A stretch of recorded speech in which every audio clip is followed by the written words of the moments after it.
Olá, bom dia. Hoje é 2 de fevereiro, terça-feira, e esse é o Today, nosso encontro às 7 horas da manhã. Sejam muito bem-vindos, é um prazer receber cada um de vocês aqui para esse nosso encontro, onde nós sempre temos o propósito de conversar sobre saúde. Sempre convidamos uma pessoa para participar ou respondemos perguntas. O propósito sempre é trazer informação na área de saúde. Deixa eu cumprimentar as pessoas que já estão aqui comigo. A Ilunay Cardoso já está por aqui, seja bem-vinda. A Kai Amanaka, deve ser assim a pronúncia, também está conosco, seja bem-vinda. Aldeir 9, o Kayonara Lins, também conosco, Rogério PG, a Verônica Maria, Licineire, a Pamela, Caroline também conosco, a Pati Sous também, o Joy Alves Leite também conosco, muito bom, sejam bem-vindos. O Rogério já disse que quer participar, daqui a pouco eu te chamo então, Rogério. Aí temos também aqui a Alcirene, seja bem-vinda, Sandra Rocha, ao João Albuquerque, Rúbia Maia, muito bom. Sejam bem-vindos, pessoal, um prazer receber cada um de vocês, um grande prazer. Deixa eu comentar com vocês aqui rapidamente, né, sobre algumas questões aqui do coronavírus e da questão da vacinação e assim por diante, tá? O Brasil atingiu ontem, segundo o consórcio de imprensa, 2.220.000 brasileiros que foram vacinados. Né? 2.220.000 brasileiros, né? Tomaram já a primeira dose da vacina. Precisamos lembrar que depois que você toma a primeira dose, você ainda não está imunizado. Não é tão simples assim o processo de imunização. Tem muita gente que acha assim, tomei a primeira dose, estou resolvido, já estou livre, não vou ter a doença. Não.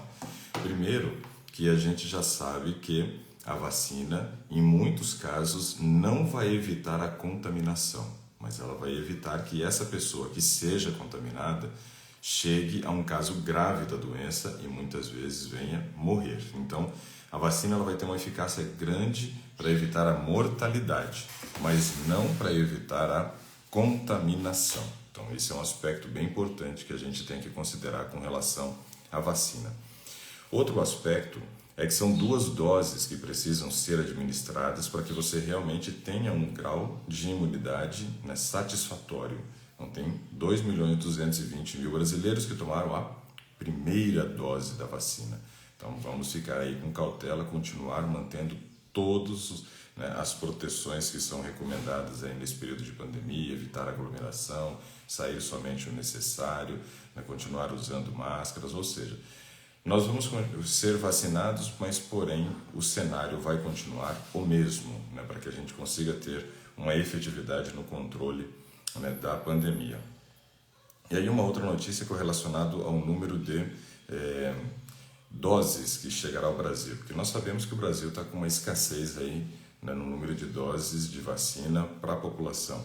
E diz aqui que o Brasil projeta então receber 32.600.000 doses de vacina esse mês. Ou seja, a chegada dessas doses ou a produção dessas doses de vacina, que vai começar também pelo Instituto Butantan no Brasil, vai fazer com que a gente tenha aí disponível no mês de fevereiro 32.600.000 doses. Né? Isso já é um número bem considerável, né? Já passamos aí da 10% da população. E também precisamos observar que o número de mortos ainda continua crescendo. O Brasil, infelizmente, chegou à marca de 225.000 brasileiros, que faleceram por essa doença. É um número muito considerável, né? O Brasil registrou, um número de 27.225 novos casos, isso nas últimas 24 horas. Tivemos 609 mortes no período de 24 horas. Então veja que o cenário hoje, ele é melhor do que o cenário da semana passada. O cenário da semana passada mostrava que nós estávamos aí com um número médio de 55 mil novos casos. Ontem foi 27 mil. Isso é bom. e também passando de 1.000 mortos, agora 609, né? E esperamos que realmente esses números caiam. Não só o número dos contaminados, como também o número das pessoas que estão falecendo. Eu não sou comentarista político, mas ontem teve eleição tanto para a Câmara, né, e também lá para o Senado. E nós tivemos, então, duas pessoas eleitas, né, que são apoiadas, ou que tiveram o apoio, na verdade, né, do presidente Bolsonaro. Isso quer dizer que ele vai ter maioria agora, tanto na Câmara quanto no Senado, para aprovar os seus projetos. Pode ser bom, como também pode ser ruim. Tudo vai depender do tipo de projeto que ele vai tentar aprovar. Mas antes ele tinha resistência, né, na Câmara. Agora ele vai ter apoio na Câmara para passar os seus projetos. Mas algo que eu estava verificando sobre o perfil das duas pessoas que foram eleitas, tanto na Câmara como no Senado, é de que elas defendem o uso da vacina, que elas acreditam que a vacina é o meio mais eficaz, ou seja, eles vão um pouco contra o pensamento do próprio presidente, né, que nunca defendeu e que sempre fez muitas críticas a respeito da questão da vacinação. Bom, vamos ver o que a política nos reserva, porque a gente sabe que esse processo todo do Brasil ter tido atraso na vacinação e ter tido a briga entre Dória e Bolsonaro, tudo isso acabou gerando, né, um prejuízo para o Brasil nessa pandemia. E esperamos que dessa vez, então, né, tendo esses dois novos eleitos aí na Câmara e Senado, que a gente possa ter dias melhores com relação à nossa política, né? Esse é o desejo. Vamos ver se é isso mesmo que vai acontecer, né? E aí aguardemos as cenas das próximas semanas e meses, né? Vamos ver o que virá pela frente. Rogério, vou chamar você para a gente poder conversar. Fazendo contato com o Rogério. Conseguimos conversar com o Rogério. Enquanto isso, vou cumprimentando as outras pessoas que entraram por aqui. Depois, a Marília Tomazini está por aqui também, a Maria Aparecida também. Seja bem-vinda. Opa! Tudo bem, Rogério? Tudo bom? Tá me escutando direitinho? Escutando muito bem. Tá falando de onde, Que bom. Rogério? Campina Grande, na Paraíba. Campina Grande. Legal. Vamos lá então, Rogério. Em que eu posso lhe ajudar hoje? Eu tenho 1,76 m. Certo. Ultimamente eu tô com 80. 1,76, 86 quilos? Isso. Então, vamos fazer Nessa pandemia aquele cálculo eu bobinho lá. aumentei 10 quilos. Engordou 10 quilos? Nessa pandemia. Uau. Há um ano que eu tô em casa. Tô trabalhando home office. Bom, eu fiz a conta aqui. Você entrou num caso de sobrepeso. Não é uma obesidade pelo IMC, porém a gente sabe que esse IMC ele não traz, né, uma maneira fidedigna da gente fazer uma avaliação. Por quê? Ele só leva em consideração seu peso e sua altura, mas ele não considera a sua idade, ele não considera também a questão da composição em termos de quanto que você tem de percentual de gordura, quanto que você tem de percentual de músculo, né? Então, o IMC ele é uma medida muito falha. Ele dá um indicativo, dá um norte para a gente poder começar uma avaliação. Mas, obviamente, não é a medida mais confiável. Nós temos aí outras formas de fazer a avaliação do estado nutricional mais interessante do que simplesmente olhar para o IMC. Mas quando você diz que teve um ganho de 10 quilos aí já nesse período de um ano ficando em casa, não. Isso quer dizer o seguinte, provavelmente você não estava fazendo musculação nesse período, né? E esse peso que você ganhou não foi em músculo, né? Então, a tendência é que tenha piorado bastante a composição corporal. Nunca fez? Nunca fui em uma academia. Sério? Apesar de que eu canto todos os... É a única coisa que eu... Travou um pouquinho, mas eu acho que você disse que caminha todos os dias, né? Isso, 5 quilômetros todos os dias, porque há uns 15 anos atrás eu descobri que tenho gordura no fígado, tipo 2. Esteatose hepática, né? Isso. Aqui, fiz agora exame semana passada. Continua a mesma gordura. Tipo 2. Uhum. O som tá ruim, E eu tô com eco. às vezes já precisa mudar alguma coisa aí, ou colocar um fone, ou então eu cancelo a chamada contigo e chamo você novamente, né? Um dos dois a gente faz para tentar. Você tem um fone por aí? Vamos ver se melhora. Oi, tá melhor? Parece que melhorou. Vamos ver aí como é que se processa nos próximos minutos. Qualquer coisa a gente busca outra estratégia. E esses É, exames que você fez agora são exames só de sangue ou fez de novo aí um ultrassom de abdômen total? fiz também a ultrassom, aí deu a gordura tipo 2. Então, permanece ainda com uma esteatose hepática tipo 2, então, né? Isso, aí eu tô no transformação, né? Uhum. Aí eu já tô no módulo 2, eu já dei aquela filtrada naquilo que eu quero melhorar. Então, uma das indicações suas, uma castanha. Aí, no meu caso, eu acho que não posso, né? Tá.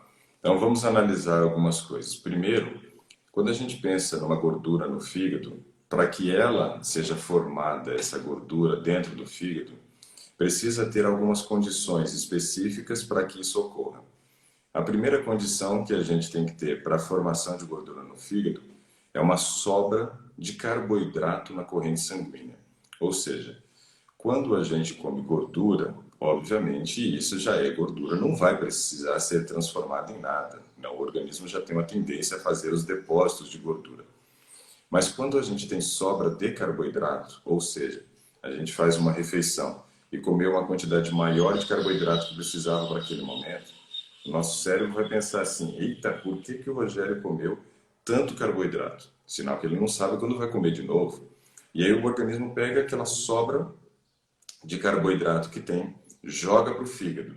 E aí o fígado armazena uma parte desse carboidrato na forma de glicogênio, que é uma forma que ele tem de armazenar carboidrato. Mas a área disponível para armazenar carboidrato ali no fígado, na forma de glicogênio, é pequena. Então ele tem uma área muito pequena para poder armazenar carboidrato.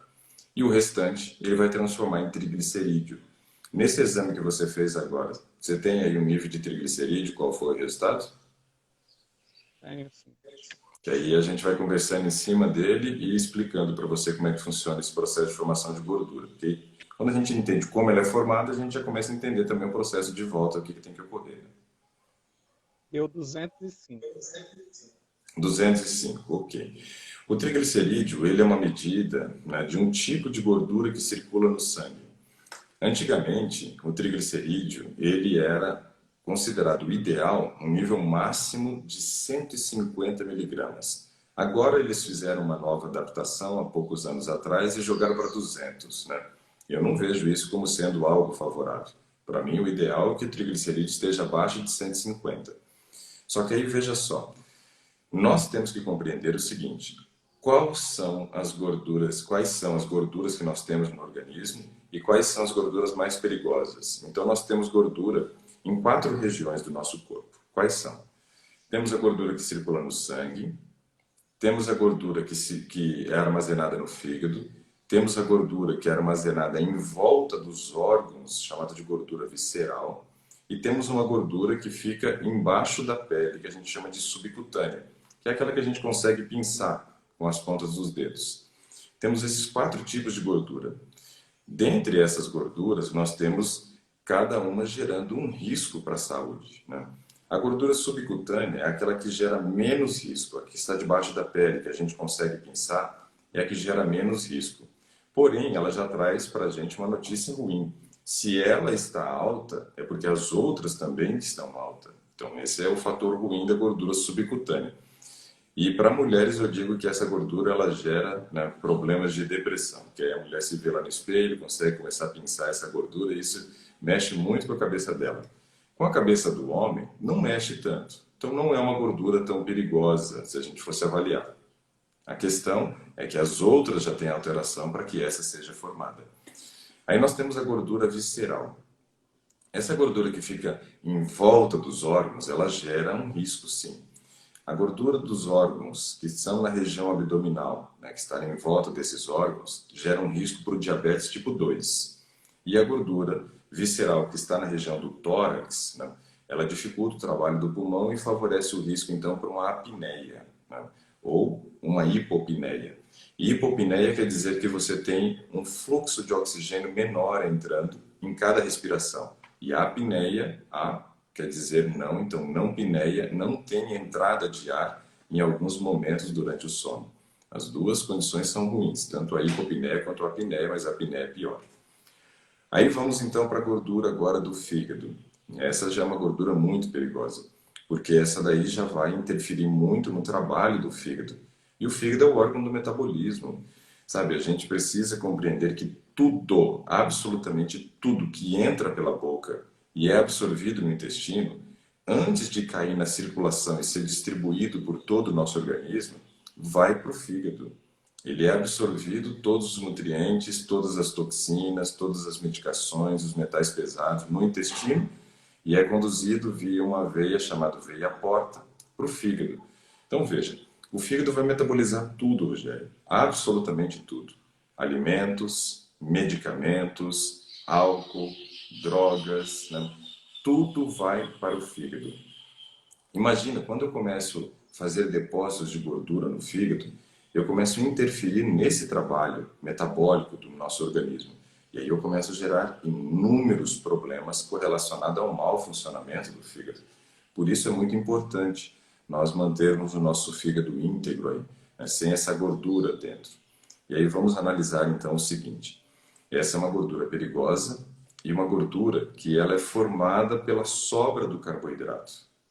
Nesse período você teve aí aumento de peso, 10 quilos, então sempre sobrou calorias. Como a gente sabe que o brasileiro que mais acaba consumindo, né, em termos de calorias, vem do carboidrato, isso foi formando triglicerídeo e gerando esses depósitos dentro do fígado. Só que chega uma hora que o fígado já não suporta mais armazenar tanta gordura. E aí ele diz para o sangue assim, falou, meu amigo, eu te ajudei agora até onde pude. Daqui para frente, você vai ter que começar a ficar com um pouco de gordura aí no sangue, porque aqui eu já estou abarrotado. Né? Aí começa a subir o triglicerídeo no sangue. Então, quando você encontra um triglicerídeo de 205, é porque todo esse cenário que eu citei já foi construído. Né? Então, 10 quilos é algo bem expressivo. Se a gente for avaliar, antes da pandemia, você pesava então por volta de 76, não é? Sim. Na Se a verdade, gente for analisar, foram 12 quilos, ok. agora com Então veja transformação eu só, estou me organizando aí perdi 2. legal, muito bom. Então olha só que importante essa informação. Se você teve um aumento de peso nesse período de pandemia e a gente começa a analisar percentualmente, a gente vai perceber que esse aumento foi de mais de 10% do peso que você tinha. Imagina, aumentar mais de 10% do peso corporal é uma medida muito expressiva, é um valor muito grande.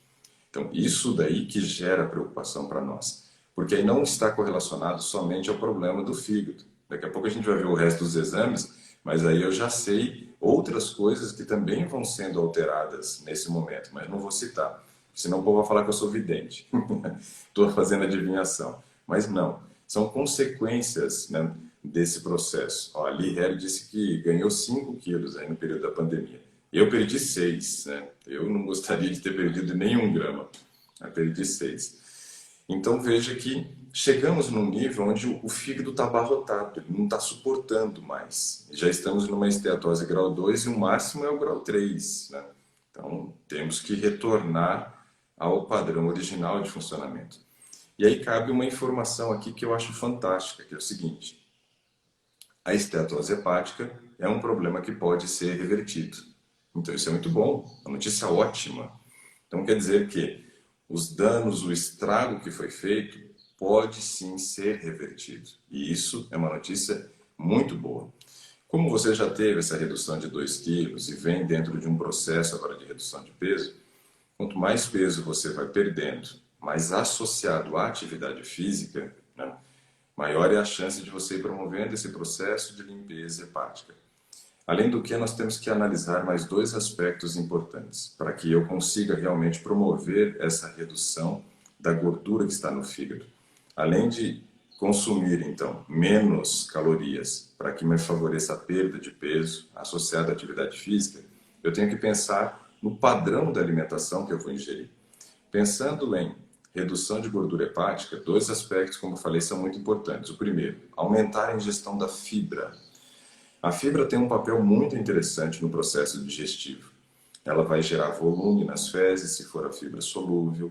Ela vai normalizar o trânsito intestinal, né? Se nós formos pensar aí na fibra insolúvel. Mas ela tem uma coisa que eu acho muito bacana. Fibra e gordura, quando se encontram no intestino, é como se houvesse uma paixão à primeira vista. Então a fibra se liga com parte da gordura. Quando ela se liga com a gordura, a fibra não é absorvida, ela vai ser eliminada. Então ela começa a carregar a gordura para gerar o seu processo de eliminação. Sabe uma coisa que é bacana? A gente fez já durante aí esses últimos 9, 10 anos, muitos programas presenciais, né? As pessoas iam e ficavam com a gente uma semana ou às vezes um feriadão prolongado, fazendo um processo ali de mudança do estilo de vida. E obviamente a alimentação que a gente servia é uma alimentação muito diferente do padrão que elas tinham. E era interessante o relato das pessoas. Eu já avisava no começo e pedia para que elas observassem se isso aconteceria, né? Falei, olha, vocês provavelmente vão entrar agora numa alimentação com uma quantidade de fibra muito maior do que estão habituadas. Então vocês precisam aumentar a ingestão de água. Mas é bem provável que você tenha a percepção que quando você for ao banheiro, né, para defecar, você observando suas fezes, talvez você perceba que forme uma nata em cima ali da água do vaso sanitário, como se fosse uma nata acumulando. Aquilo ali é gordura que o seu organismo está eliminando pelo aumento da ingestão de fibras, então não se preocupem com isso. E era interessante as pessoas trazendo um relato, olha, comigo aconteceu, comigo aconteceu, comigo aconteceu. Por quê? Você aumenta a fibra e ela liga com a gordura e carrega a gordura para as fezes, né? Então esse é um aspecto legal. Se eu estou jogando gordura fora, ela não está sendo absorvida. Automaticamente, boa parte dessa gordura que eu elimino é a gordura que estava na bile, né? Que a bile é formada basicamente por colesterol. E aí, nesse caso, eu começo a obrigar o organismo a ter que usar a gordura que está no fígado para produzir mais bile ou para suprir uma necessidade, né, calórica que eu preciso no organismo, porque eu diminui a ingestão de calorias. Então isso é muito bacana que a gente vai vendo progressivamente o fígado voltar ao seu padrão original. E o primeiro aspecto da alimentação, então, que eu disse, foi reduzir a quantidade de calorias, o segundo foi aumentar a fibra, e o terceiro é melhorar a qualidade do carboidrato que se ingere. Isso é muito importante, Rogério. Nós temos hoje, né, os carboidratos refinados, que têm absorção muito rápida no intestino, e os carboidratos integrais. Então, quando eu falo da ingestão de fibra, obviamente eu estou falando de alimento integral. Mas aí essa fibra tem um outro papel, além de reduzir a absorção de gordura, ela diminui a velocidade de absorção do carboidrato no intestino. Isso é uma coisa muito boa, cara. Por quê? O carboidrato, se ele entrar muito rápido, ele vai produzir muita insulina, vai estimular o corpo a produzir muita insulina. E isso tende a formar mais gordura no fígado. Então eu preciso diminuir o nível de insulina que circula no sangue. Então eu tenho que ter um carboidrato que absorva lentamente. E é a fibra dos cereais integrais que vai promover, então, uma absorção lenta do carboidrato. Então, nem todo carboidrato é bom. Por exemplo, batata inglesa é um péssimo negócio para quem está com gordura no fígado, porque comer batata, o índice glicêmico dela é brutal, é 87 numa escala de 1 a 100, na verdade. Então, veja que tem determinados alimentos que não deveriam fazer parte nesse momento, né? Batata inglesa, por exemplo. Ah, tapioca. A tapioca também tem uma absorção muito rápida. Só que aí você pode melhorar a absorção dela adicionando, né, chia, por exemplo, na massa da tapioca ou no recheio que você vai colocar. Que aí você adicionou fibra e vai segurar a velocidade de absorção.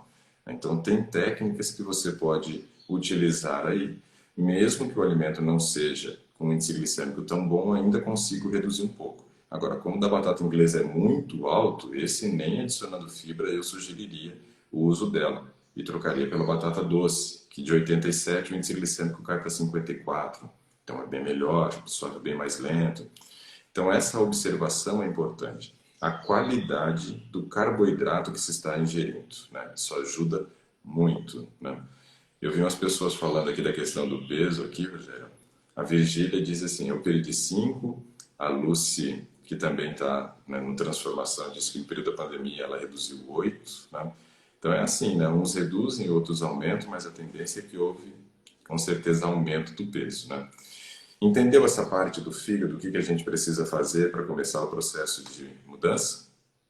Isso.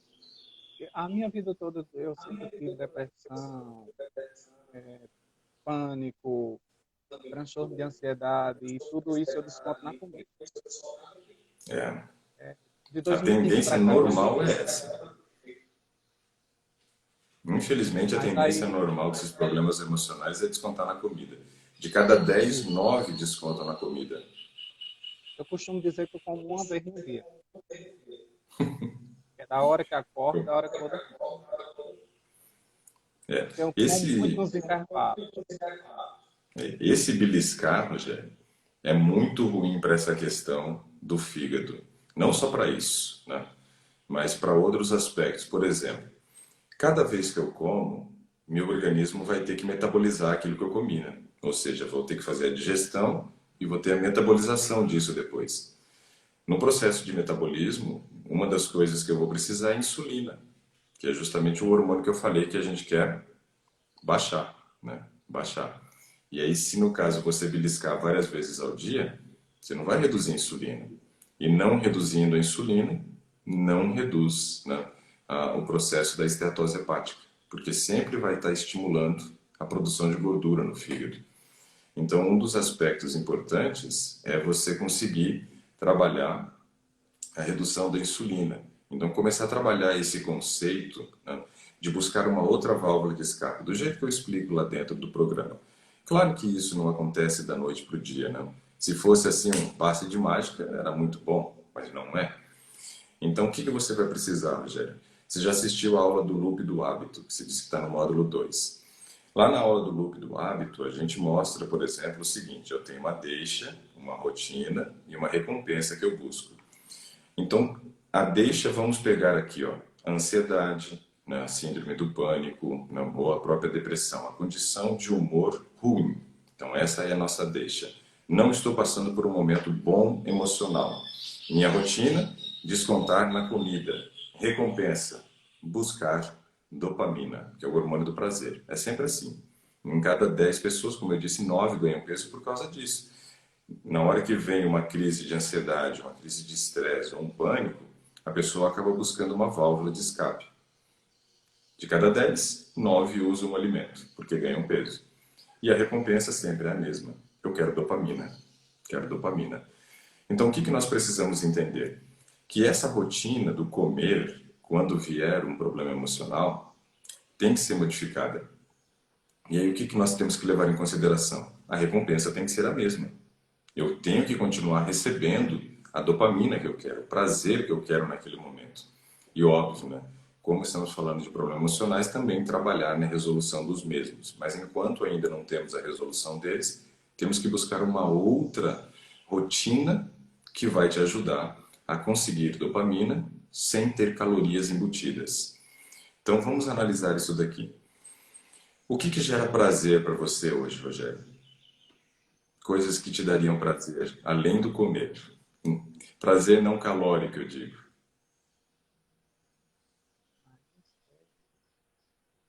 É difícil. A pergunta não é fácil mesmo, não. Você E viu agora, onde que a gente quase acaba? não sabe do lazer. A gente está preso em casa. É. Então, você vê onde que a gente acaba esbarrando? Né? A gente esbarra nessa questão de muitas vezes ter a dificuldade até de saber o que traria prazer, o que geraria essa produção de dopamina sem ter a comida envolvida. Então, essas válvulas de escape são importantes. E aí eu já vou deixar o exercício para você fazer depois que terminar o Today, né? Conforme o seu tempo, claro. Criar a lista de coisas que te dão prazer, né? Aí você vai cair lá na questão do lazer dentro do programa, né? Então, assim, Eu gosto de precisamos encontrar. colecionar nas redes sociais. Eu gosto muito. Uhum. Mas isso é bom que quando você vá para as redes sociais também, é bom que você tenha um tempo determinado, né?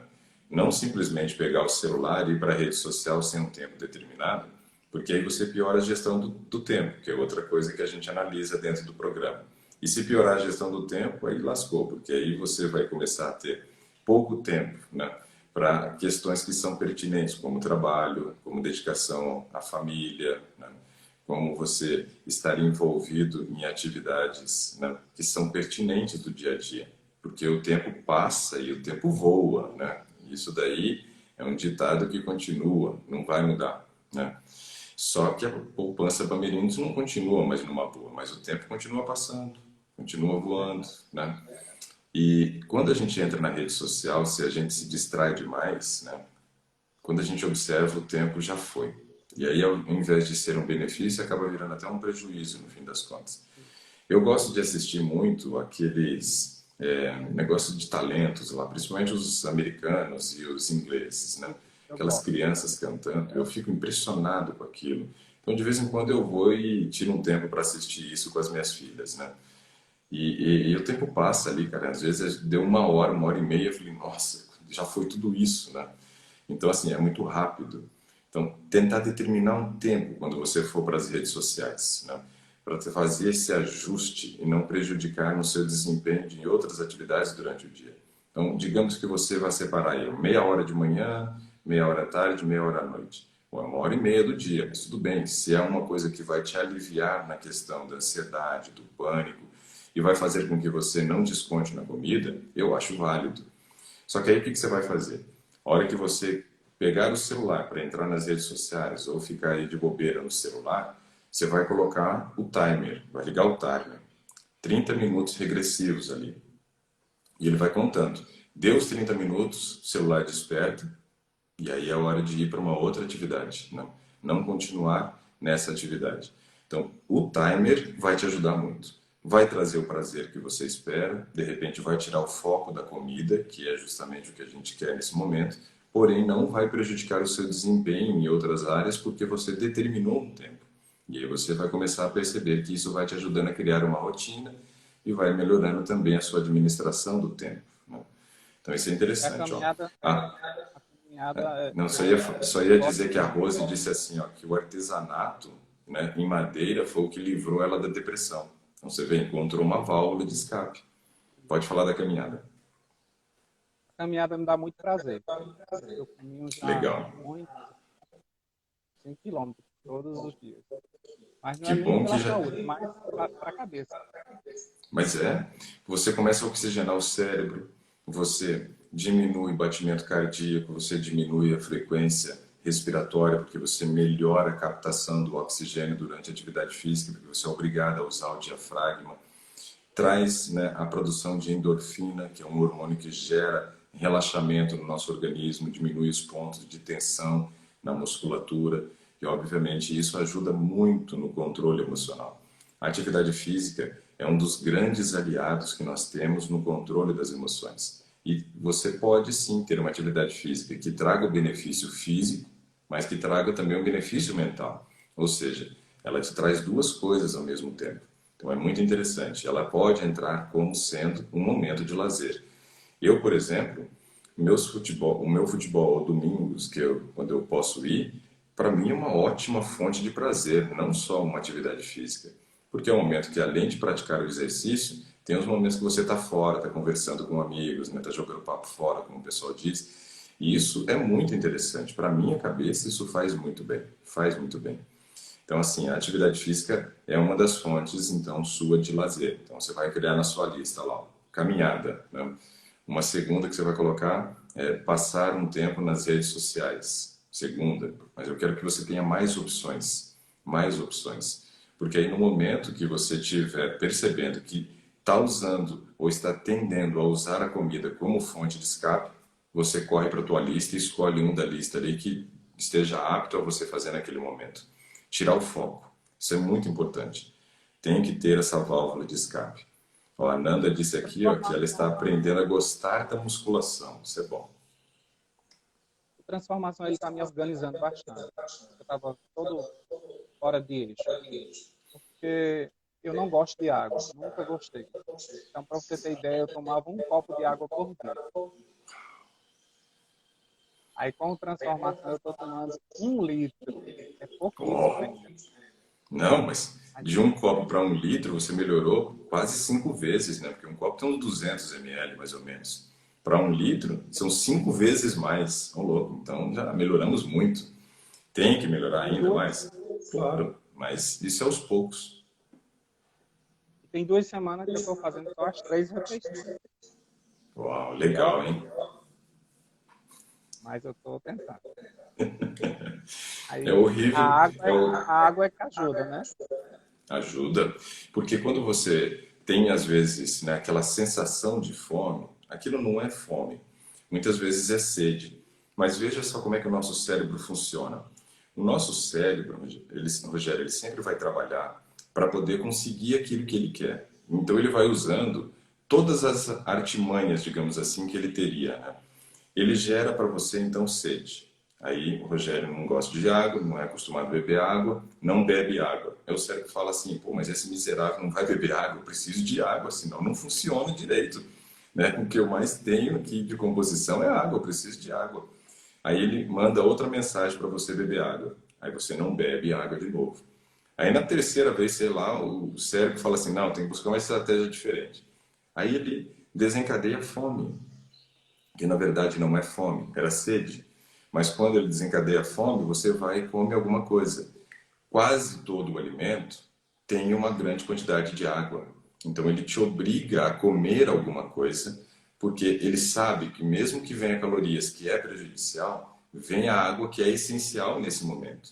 Então a gente come para beber água. Olha que louco, né? Então a água entra, na verdade, através da comida.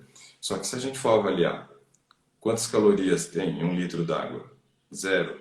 Em 2, zero. Em 10, zero. Então, quer dizer, água não tem calorias. Só que todas as vezes, né, que eu como água, porque eu estou comendo o alimento para ingerir água, tem caloria embutida. E isso é uma das coisas que acaba favorecendo o ganho de peso, porque aí vai liberar insulina, vai transformar carboidrato em triglicerídeo, vai depositar. Então, assim, é complicado. Olha só que bacana aqui, ó. O pessoal trouxe algumas informações que eu achei legal aqui para você, no geral. A Flávia Forte diz assim, ó, melancia também ajuda, porque é um alimento muito rico em água. Né? Claro que não seria a opção a gente ficar beliscando melancia para poder beber água, né? Mas numa refeição você colocar, por exemplo, né, uma grande quantidade aí de melancia ajudaria a hidratar o organismo. E aí a Vivi Fernandinha diz assim, ó, também sou péssima para beber água. Né? Então veja, não é um problema de uma pessoa só, né, Rogério? Isso que você está trazendo para nós é um problema que infelizmente hoje é constante. E aí onde que me preocupa isso? Se eu não bebo quantidade suficiente de água, meu intestino não vai funcionar da maneira como deveria, porque eu preciso da água para hidratar a fibra. Se o meu intestino não funciona da maneira que eu quero, eu estou prejudicando o trabalho do intestino em vários aspectos. Um deles, a produção da serotonina, que é o hormônio da felicidade. Então, pessoas que bebem pouca água tendem a ter um intestino mais lento, prejudica na produção da serotonina e acaba utilizando muitas vezes a comida como uma válvula de escape. Então veja como que o beber água ajudaria no controle do peso também, né? Porque melhoraria o padrão emocional, melhora o trânsito intestinal, né? E além disso, né, você não teria a necessidade de descontar na comida se não houver falta de serotonina. Então é muito importante. São aspectos que estão todos linkados, né, Rogério? Não tem como separar, dissociar essas coisas. O emocional pesa muito nessa hora. Pesa. Ó, tem uma pergunta legal aqui, ó. Se, por exemplo, beber água saborizada seria errado, né? Pensando na hidratação. Não. Não é errado a água saborizada. Você pode utilizar água saborizada ou você pode utilizar até o chá como um substituto parcial da água. Então, período quente, Campina Grande, né? Paraíba, muito sol, né? Região que tem muita seca também. Então, por exemplo, se você fizer um chá e a temperatura é alta, você deixa esse chá na geladeira à noite e no outro dia você bebe ele gelado. Né? Então, um chá gelado, independente do sabor, contanto que não tenha calorias adicionadas para adoçar, ou seja, açúcar, mel, melado, teria que ser um edulcorante, um adoçante, se for necessário adoçar, Aí você pode adoçar com esse edulcorante, talmatina, xilitol ou estévia. E metade da sua necessidade de água você pode beber na forma de chá ou de água saborizada, né? Então é uma opção interessante, porque tem muita gente que fala assim, a água é ruim porque não tem gosto. Eu já acho bom justamente porque não tem gosto, né? Mas tem gente que não gosta, ela quer um gosto ali. Então você pode fazer o chá ou a água saborizada, isso vai ajudar bastante. Meu paladar é muito infantil. Eu gosto de tudo que é porcaria. Eu tenho duas filhas, aí eu me engano dizendo que estou trazendo para elas. Mas na verdade quem come mais sou eu. Aí nas feiras agora, eu não estou trazendo mais nada. Elas estão tristes, mas a gente está se adaptando. Porque como a gente passou a pandemia toda, então a gente competia quem comia mais porcaria. Nossa. Então agora a gente está bem controlado. E é porque eu sou vegetariano há 23 anos. Uhum. Mas não gosto de comida de panela, como diz aqui no Nordeste. Eu gosto de porcaria. Mas agora mudou. Então, mas isso aí que você falou, Rogério, é uma coisa bem interessante para a gente analisar. Porque veja só, se a gente for observar o alimento in natura, o alimento natural que a gente está cozinhando em casa, né, ele tem uma densidade energética menor. Ou seja, eu como mais volume e pouca caloria. Quando a gente já pensa nos alimentos industrializados, que são essas porcarias que você citou, a gente come pequenas quantidades, porém com uma densidade energética altíssima. Então, esse é um grande problema do alimento industrializado, onde a gente ingere pouco em termos de volume, mas muito em termos de quantidade. Eu digo, né, eu dava aula, na verdade, para um curso de pós-graduação para psiquiatras, né, para psiquiatria. Então, tinha um monte de aluno médico lá. E uma das coisas que eu dizia para eles era essa mudança do padrão de alimentação. Como que isso interfere, né, na questão do peso, né? Porque eu dava aula de transtornos alimentares, então eu falava de obesidade, de bicamalácia, falava sobre anorexia, bulimia, vigorexia e ortorexia. Então, eram as doenças que a gente trabalhava dentro da disciplina. Quando chegava na parte de obesidade, eu destacava esse aspecto, que hoje o grande problema não é o volume de alimentos que a gente come, mas o volume calórico embutido nessa pequena quantidade de alimentos. E aí eu usava sempre uma frase, né, para eles poderem compreender o que eu queria dizer, que era a seguinte, né? No passado, nossos avós eram glutões em quantidade de alimento. Hoje, nós somos glutões em volume de calorias, mas não em quantidade de alimentos. Por quê? Bom, meu avô disse que na época da roça eles comiam, não era num pratinho, eles comiam muitas vezes era numa bacia, né, que levava a comida para ingerir ali na roça. Hoje você não vê ninguém comendo volumes exagerados como o povo da roça comia, mas você encontra muito, né, produto industrializado no carrinho das pessoas no supermercado. E ali está as calorias. Eu tento sempre, quando eu vou ao supermercado, mesmo que eu não queira, e é quase involuntário, né, observar o carrinho das outras pessoas. E aí, quando eu começo a observar o carrinho, eu já fico pensando nos problemas que a pessoa tem. Minha vontade é chegar e falar, senta aqui, ó, vamos conversar um pouquinho. Você tem umas coisas que você não sabe e eu preciso te contar, a seu respeito. Dá vontade de fazer isso, mas não posso, claro. Mas eu me assusto, né, observando os carrinhos, né? Então a gente percebe como que existe um grande erro na hora da compra. E aí é onde você falou, né? Eu comprava com a desculpa de ser para as minhas filhas, mas na verdade eu acabava comendo mais. Então, quando a gente acerta na hora da compra, Rogério, e não leva para casa, já estamos aí com 50% de chance de ter bons resultados. Por quê? Eu só como o que eu compro. Se eu erro na compra, já era. Levei para casa em algum momento que descompensar o emocional, eu vou pegar e vou comer, não vai ter como. Então, não tendo em casa é a melhor estratégia realmente para vencer o problema. Vamos para os O que exames? mais que você tem de isso? O que mais você tem de exames aí? Eu quero saber, por exemplo, né, algumas coisas, né? Já que você falou que o triglicerídeo está em 205, você deve estar nessa página, deve ter colesterol por aí também, né? Então já fala isso aí.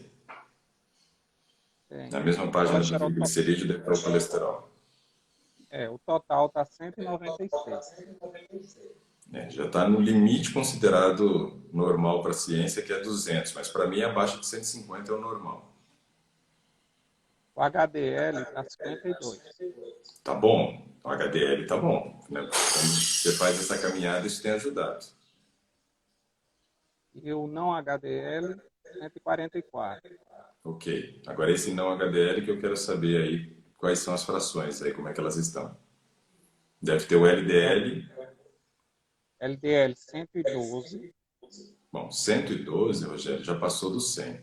Então você já tem um risco para a formação de placas de ateroma. Você ainda consegue amenizar um pouco o problema porque o seu HDL está em 52, passou de 50 para homem. Então veja, você tem algo que te protege e tem algo que te agride, né? Então, estamos aí num impasse, né? Vou formar ou não vou formar a placa de ateroma? Então assim, é perigoso. Então, precisamos conseguir reduzir isso. Agora, de onde vem esse colesterol, né, formado aí no seu organismo, que é o LDL?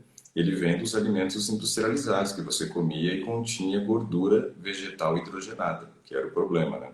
Agora, mudando esse padrão de alimentação, a tendência é que você perceba uma queda do LDL. Isso vai te ajudar bastante a melhorar não só o problema da esteatose hepática, como diminuir esse risco cardíaco também. Deixa eu ver mais alguma coisa aqui. Tem glicose? Eu quero glicose e hemoglobina glicada, se você tiver. Deu 72, A glicose. glicose. Ok, tá E, normal. e essa outra deu 5,3. 5,3, ok. Então, veja, você teve esse aumento de peso já no período da pandemia, porém, você ainda está num grau de baixo risco para desenvolver o diabetes tipo 2, né? Então, essa é uma boa notícia para a gente, né? O risco hoje para você ter diabetes tipo 2 ainda continua baixo. Ótima notícia. Mesmo que a gente tenha alterações aí no nível de colesterol, que a gente tenha alteração no nível do triglicerídeo, né? Ainda assim o teu organismo tem conseguido trabalhar bem e administrado ainda essa questão da glicose. Então isso é uma ótima notícia para nós. Por quê? Essa notícia me mostra que, ó, para você conseguir limpar o fígado, vai ser rápido. Vai ser rápido. A minha preocupação é que desse acima de 5,7 a hemoglobina glicada. Aí nós teríamos uma dificuldade, mostrando que o seu organismo tem uma resistência insulínica alta. Então veja, mesmo com um aumento de 10 quilos, estando numa condição de sobrepeso, ainda assim o seu nível de hemoglobina glicada nos traz, né, um alento, mostrando que rapidamente você consegue reduzir o seu triglicerídeo, que rapidamente você também vai conseguir promover a limpeza hepática que você deseja. E toda a minha família é diabética. É, Mãe mesmo mas não você está com um risco baixo. tá? Você tem um risco genético, mas o risco ainda de estilo de vida teu é baixo. O que mais que você tem aí de exame? Deu 25,6 a dele. Essa precisa suplementar. Já começou a suplementação ou não? Não. Então vale a pena você fazer o uso de vitamina D na dosagem de 7.000 UI diariamente por um período de 90 dias. 7.000 UI de vitamina D3 diariamente, 90 dias de uso. A vitamina D ela é muito importante para nós, né? Ela tem inúmeras funções no nosso organismo, inúmeras funções. Só que uma das coisas que a gente percebe quando a vitamina D está baixa é um maior risco para problemas emocionais, né? Então ela se torna um dos gatilhos, né, para a sua piora emocional.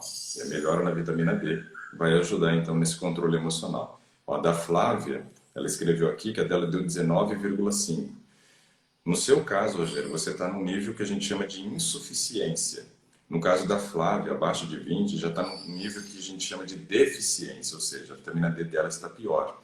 E aí, suplementar com 7.000 já não é o suficiente para ela, já tem que trabalhar com 15.000 e diária por 90 dias, né?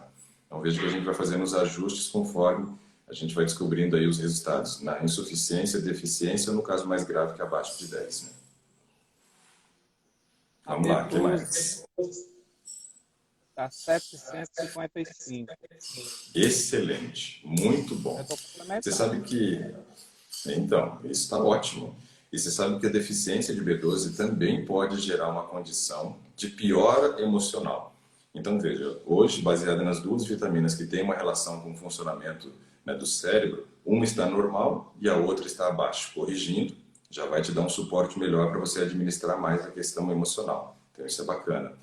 Com relação ainda à parte emocional, a gente teria dosagem de cortisol. Não sei se você tem dosagem de cortisol. Eu acho que não. Geralmente não se pede. E a Lucinete diz que a vitamina D delas tem 26,4. Pergunta se está bom. Não está bom, não. Né? Tem que suplementar da mesma forma que o Rogério. 7.000 ml durante 90 dias. Aí eu tô tomando 5.000 da B12 uma vez por semana. Legal, B12 está ótimo. Pode continuar. Para manutenção tá bom. Carbone de Souza diz que está tomando 1.000 e pergunta se é boa essa. Não, é uma dose muito pequena. Até mesmo para manutenção a dose está baixa. Então tem que subir essa dose aí. Né? Para manutenção seria no mínimo 2.000 e para correção seria de 7 a 15. Tem o hemograma, Rogério? Ferritina? Você ia falar? Tá 159. Deu quanto? Excelente, muito bom. Muito bom. Então, se a ferritina está normal, é bem provável que o hemograma também acabe dando normal. É macia, tá 4,40. Tá bom. Achei baixo. 4,5 é o mínimo, tá 4,4 até que tá bom. Hemoglobina 13,6. Tá ótimo. Hemotócrito. Hematócrito. 37,5. Tá bom. Aí esses outros também. Tudo normal, né? Olha só, viu que eu estava falando da B12 e problema neurológico, né, problema emocional? Olha o que a Zefinha Matos escreveu aí, ó. Meu Deus, quase morri por falta de B12. Os médicos não descobriam, só diziam que era depressão. Tá vendo? Então, assim, faz toda a diferença, cara. Essas vitaminas, B12, vitamina D, é muito importante para essa questão. E aí eu perguntei também da parte do hemograma, por quê? Porque o nosso cérebro, Rogério, é o órgão que mais consome oxigênio proporcionalmente ao tamanho do peso dele, né? O tamanho e o peso dele. O nosso cérebro corresponde a aproximadamente 2% do nosso peso vivo, 2%. Só que ele consome 20% do oxigênio que a gente respira. Claro que se você, por exemplo, respira mal, se você está com um hemograma alterado, mostrando que está com anemia e o transporte do oxigênio está prejudicado, isso piora, né, o teu problema emocional, porque não chega oxigênio, não trabalha direito o cérebro. Aí, para aumentar o oxigênio cerebral, o cérebro, então, vai estimular o aumento dos hormônios, por exemplo, cortisol, né, e também adrenalina, que não é mais adrenalina o nome, agora é epinefrina, mas eu só citei adrenalina porque tem muita gente que ainda não sabia que era epinefrina o nome. Aí você vai aumentar epinefrina, vai aumentar cortisol. Por quê? Porque você quer aumentar a frequência respiratória, quer aumentar a frequência respiratória. Nessa busca por um aumento da frequência respiratória, para oxigenar mais o organismo, você está liberando o hormônio do estresse, que vai piorar ainda mais teu caso, né, com relação à parte emocional. Por isso que era muito importante, né, essa informação do hemograma também e da ferritina, ferrocério, mas a sua está normal, está ótimo. Os exames foram mais específicos para ver o fígado. Ele pediu. TGO, TGP, né? Esse bilirubina.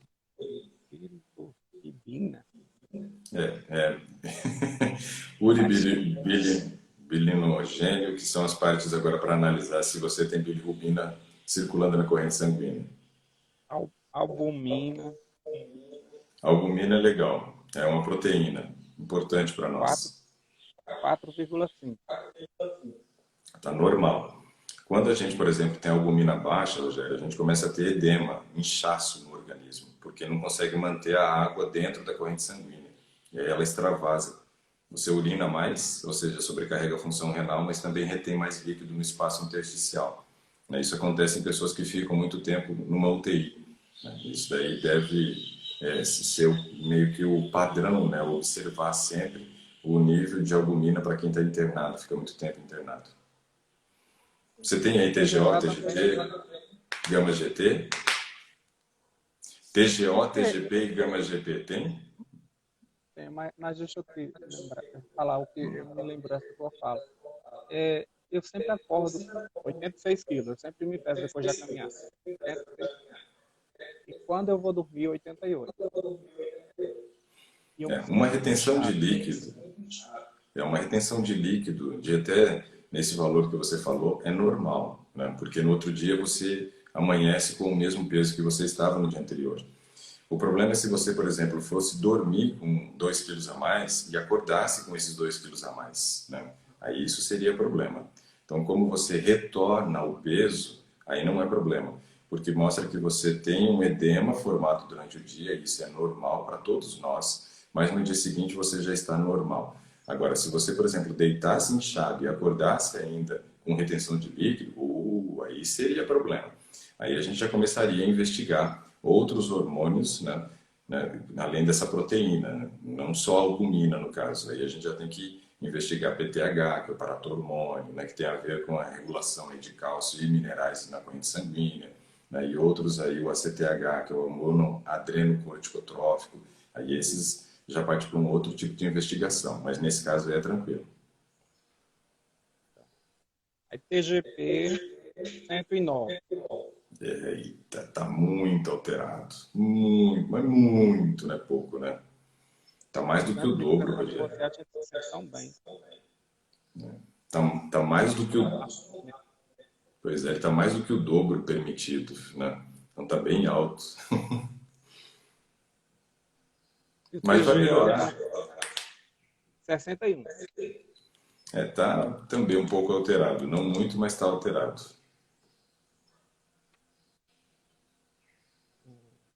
Acho que é só isso. Gama GT tem? Ah, não. Como? Gama GT. Ou GGT. 57. Ok. Todos eles estão tendendo lá para cima, né, Rogério? Você ia falar da alanina, a ALT tem aí, que é o mesmo TGP, né? Não, é o mesmo. Ah, tá, É beleza. 109, né? Tá horrível, né? Olha aqui a Lucinete fazendo inveja para você aqui, ó. A dela tem 14,2. Fígado limpinho. E a Grazi pergunta se a vitamina D de 32,6 está boa. Está boa, porém tem que tomar pelo menos 2.000 para manutenção, para continuar boa. Quando a gente faz o exame, Rogério, e a gente encontra essas alterações aí nessas enzimas hepáticas, né? Esse é o caso típico de esteatose, né? Já tem alteração no funcionamento do fígado, ou seja, ele já está bem sobrecarregado. Então você já precisa investir naquela questão ali de não haver sobra de carboidrato, tem que melhorar esse aspecto. Tem que comer o carboidrato rico em fibra. Repete, por gentileza. Castanhas não podem? Castanhas pode, né? Castanhas pode, só não pode exagerar na quantidade. Porque a gordura que é armazenada no fígado, ela não entra na forma de gordura, ela entra na forma de carboidrato e é transformada em gordura pelo fígado, né?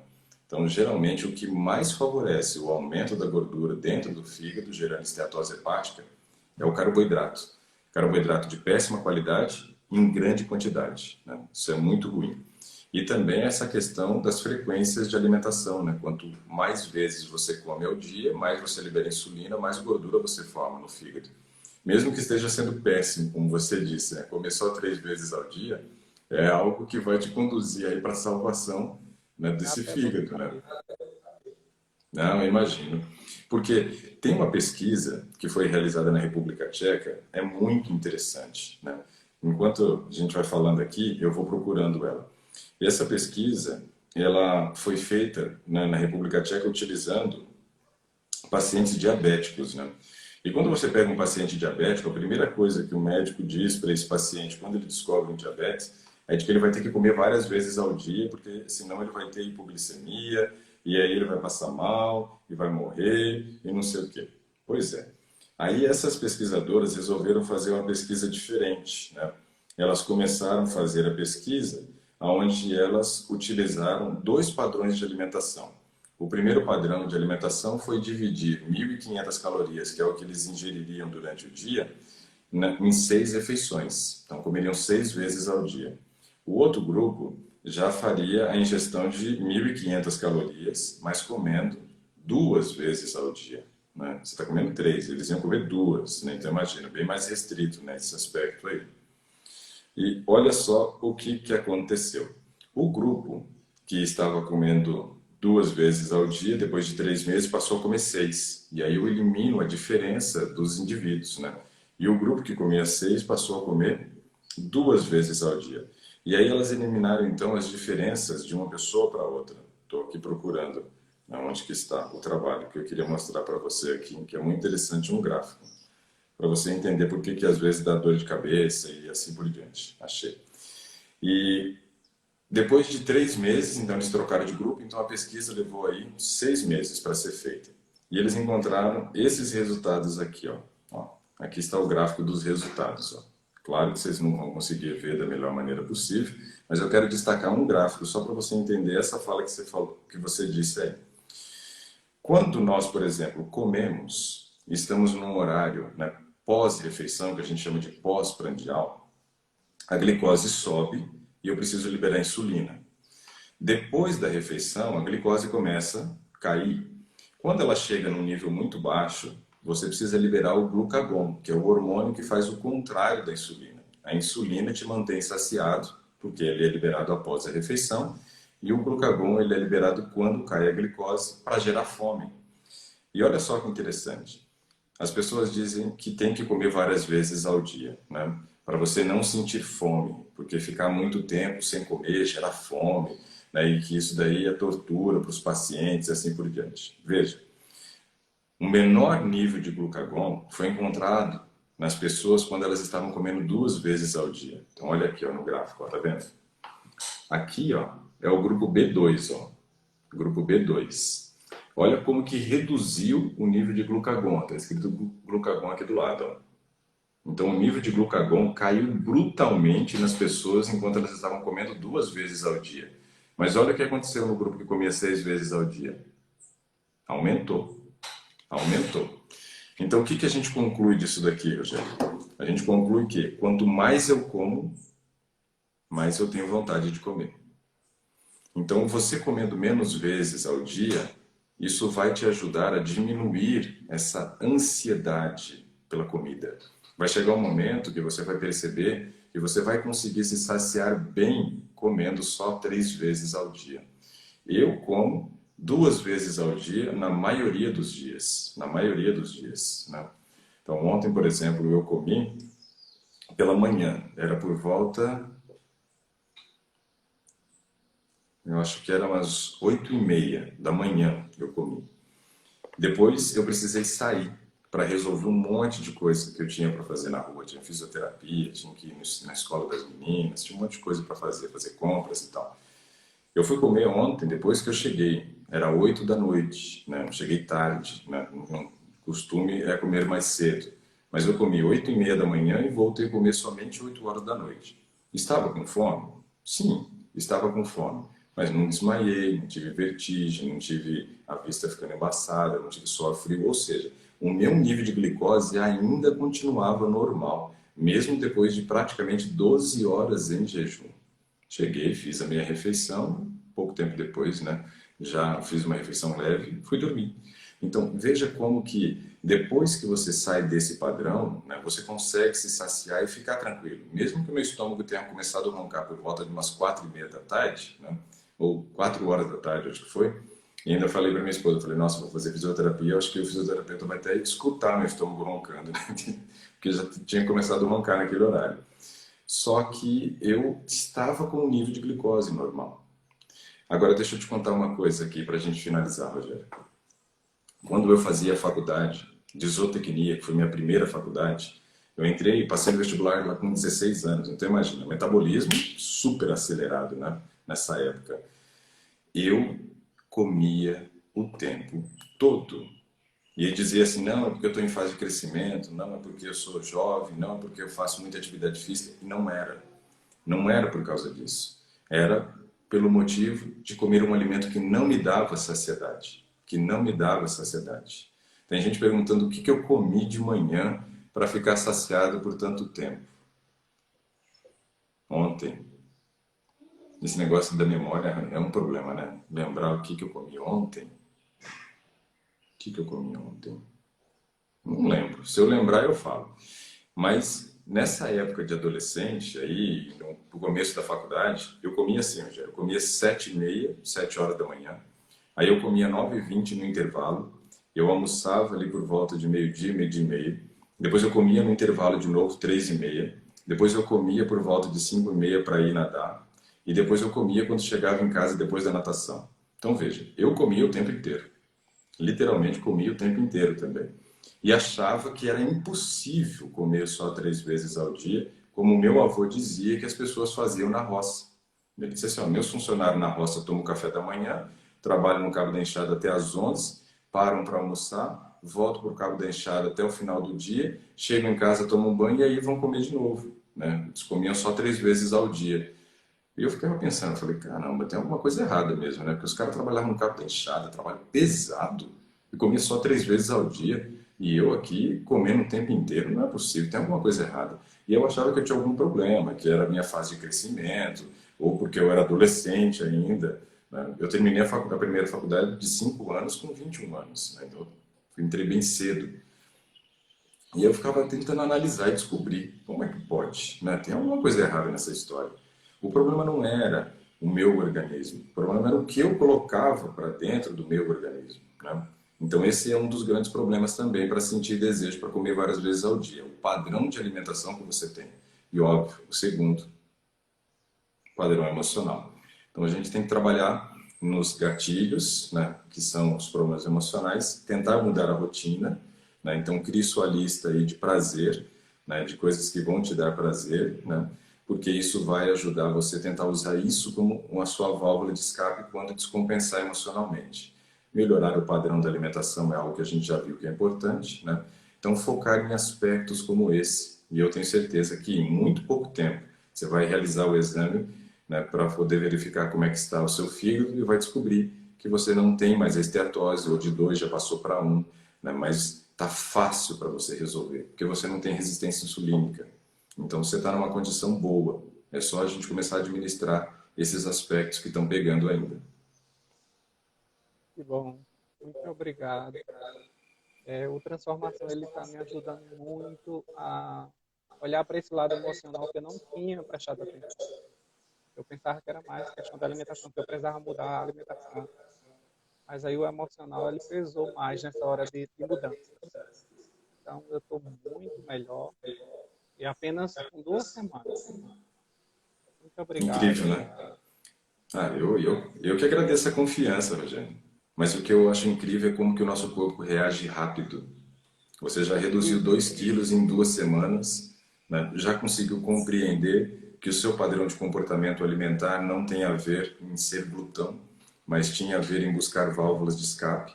E óbvio, buscando válvula de escape, você não tem vontade de comer um prato de arroz integral, né? Ninguém que está sofrendo lá de ansiedade, está em pânico, fala, nossa, não vejo a hora de comer um prato de arroz integral. Não é assim. É aquelas besteiras que você trazia para casa, né? Então, assim, é legal a gente perceber que o organismo, né, ele aproveita a chance. Quando você começa a dar essa oportunidade, ele fala assim, nossa, agora é a minha hora, agora eu vou resolver o problema. E rápido ele começa a trabalhar. A medicina normal, o meu médico mesmo há 15 anos que eu trato o fígado, ele diz não tem jeito. Essa gordura ela fica aí, não tem remédio para isso. Eu digo, pode caminhar à vontade. Do mesmo jeito que demorou 15 anos você com ela, mais 15 para frente você vai continuar. Então é horrível você Vamos sair. ver. Quando, através da transformação, aí eu vi que tudo pode ser revertido. Aí eu criei Eu creio esperança. Aí nisso. vai para um tratamento sabendo que vai dar certo.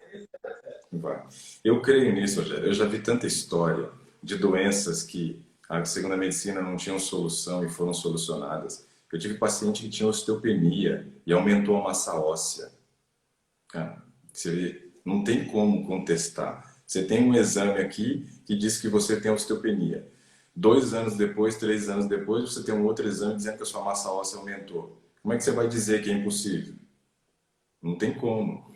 Eu tinha paciente que usava insulina, porque era diabético tipo 2, não tipo 1. Tipo 2 que chegou ao nível de ter que usar insulina. E depois de 3 anos de tratamento não usava mais insulina. Como é que você vai dizer que é impossível se ele não precisa mais de insulina? O dia que essa paciente usou insulina E o pâncreas dela já tinha voltado a trabalhar depois de 13 anos que o pâncreas não trabalhava mais. Olha que incrível. O pâncreas voltou a trabalhar.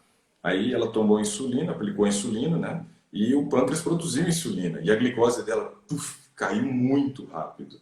Porque dobrou a dose praticamente, vamos dizer assim. Ela foi de ambulância para o hospital com glicose de 39, quase entrando em coma. Falei para ela marcar consulta com o endócrino que eu trabalhava, e ele teve que suspender o uso da insulina dela. E eu achei engraçado que uma coisa que ele falou para mim, ele falou: não sei que mandinga que você está fazendo, mas eu tive que tirar a insulina da mulher. Né? Então, assim, ó, são mudanças que vão dando a oportunidade do corpo mostrar o que ele é capaz. Então, eu não consigo assimilar essa questão assim, é impossível, ou impossível. Se é impossível, o que eu faço com esses casos que mudaram coisas que a ciência disse que era impossível mudar? Eu vou apagar da minha memória? Eu vou dizer que é mentira, que foi um devaneio? Não foi. Eu presenciei, eu acompanhei, eu estive junto, eu vi a transformação ocorrendo na vida dela.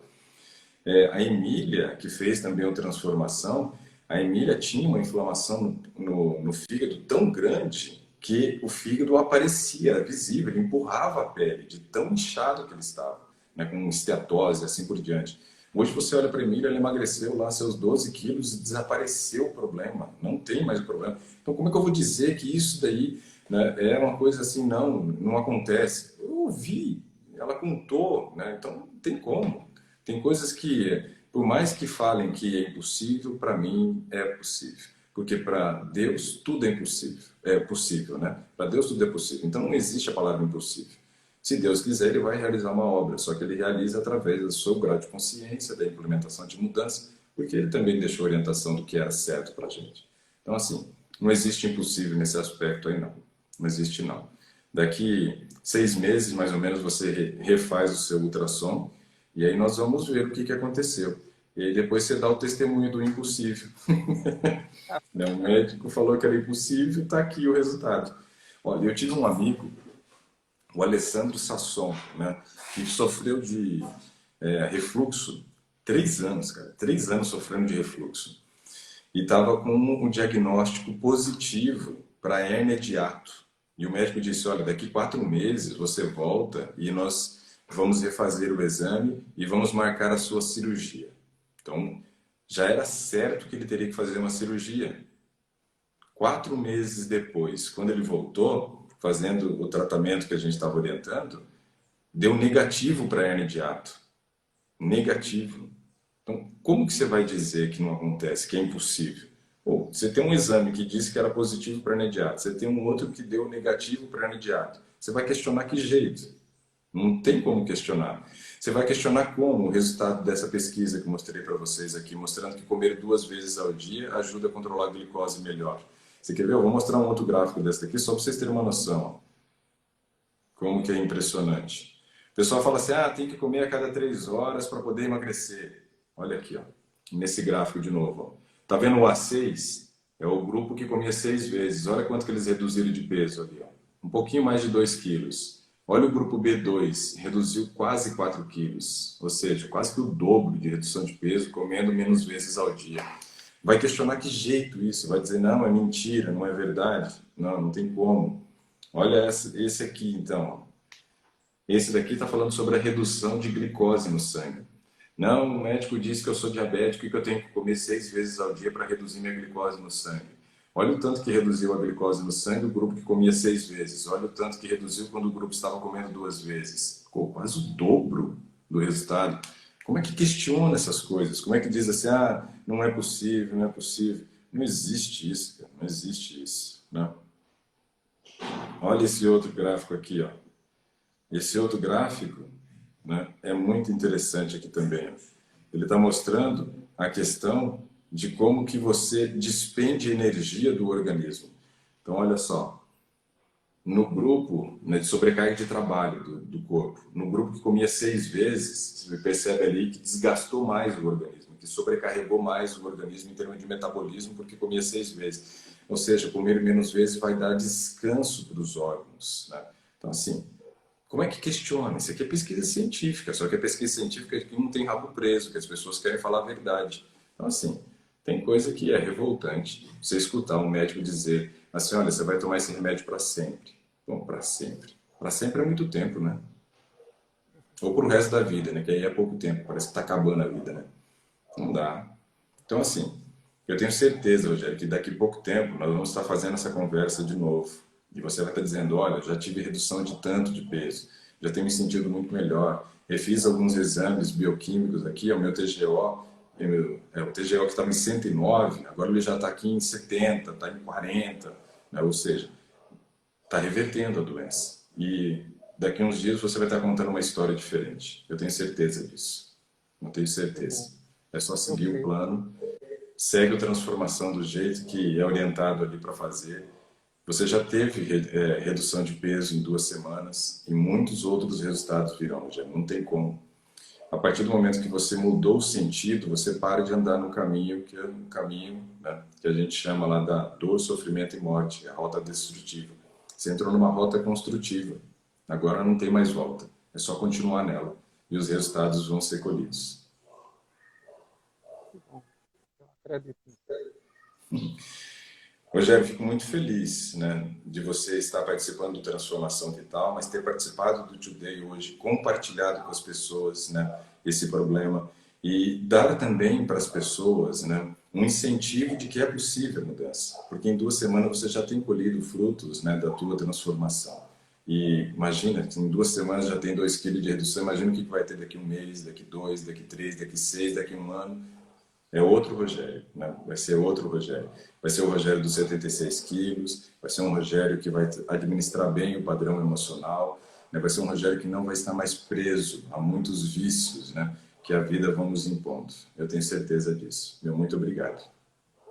Obrigado também. Pessoal, então, nos despedimos por aqui. Passamos aí um pouco do tempo, mas não importa, né? O importante aqui é que a gente cumpra o nosso papel de orientar, de trazer informações, de conduzir e de trazer uma esperança, né, para quem está vivendo sem esperança. Tem muita gente que está precisando de esperança. E as histórias, eu digo, são muito importantes, né? A história do Rogério hoje, tenho certeza que foi importante para algumas pessoas. O Wendy, desse ciclista, orientou você a procurar aí algum grupo para pedalar, né? Que pedalar é muito bom. E realmente, pedalar é bacana, porque você trabalha as pernas e aí, além de ser aeróbico, você já tem um pouco de resistência. Então, você vai construindo músculo. Quanto mais músculo, mais rápido você consome gordura. Então, assim, um bom dia a todos, né? Vamos manter o foco na esperança da mudança, porque todos nós temos o direito de ser felizes e saudáveis. Um bom dia a todos, né? Que Deus abençoe. Nos vemos amanhã. Até mais. Tchau, tchau.